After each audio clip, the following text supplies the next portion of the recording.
November 2న Balija సంక్షేమ సంఘం ఆధ్వర్యంలో జరుగు కార్తీక మాస వనభోజన మహోత్సవాన్ని విజయవంతం చేయాలని బలిజ సంక్షేమ సంఘం నాయకులు పేర్కొన్నారు. కడప నగరంలో ఈ సందర్భంగా బలిజ సంక్షేమ సంఘం నాయకులు కరపత్రాలను విడుదల చేశారు.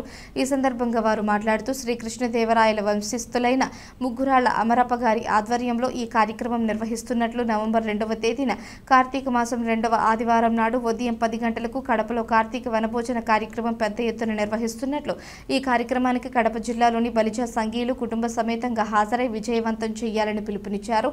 ఉమ్మడి కడప జిల్లా బలిజ సంఘీయులు ఏకతాటిపైకి వచ్చి తమ ఐక్యతను ఈ వనభోజనోత్సవంలో ఐకమత్యంతో పాల్గొని విజయవంతం చేయాలని పిలుపునిచ్చారు. ఈ కార్యక్రమంలో బలిజ సంఘ గౌరవ అధ్యక్షుడు అమరప్ప, అధ్యక్షులు సగినాల శ్రీనివాసులు, ప్రధాన కార్యదర్శి మదరాసు రెడ్డయ్య, మాజీ కార్పొరేటర్ బండిబాబు, ఎంప్లాయీస్ అసోసియేషన్ నాయకులు మస్తాన్ రావు, పుట్టా సుబ్రహ్మణ్యం, బాలకృష్ణ, డ్రైవర్ అసోసియేషన్ నాయకులు కొండయ్య, శెట్టి నారాయణ, సుకుమార్, సమ్మెట సత్యనారాయణ, మహేష్ బాబు, ఆకుల నారాయణ, వెంకట సుబ్బయ్య తదితరులు పాల్గొన్నారు.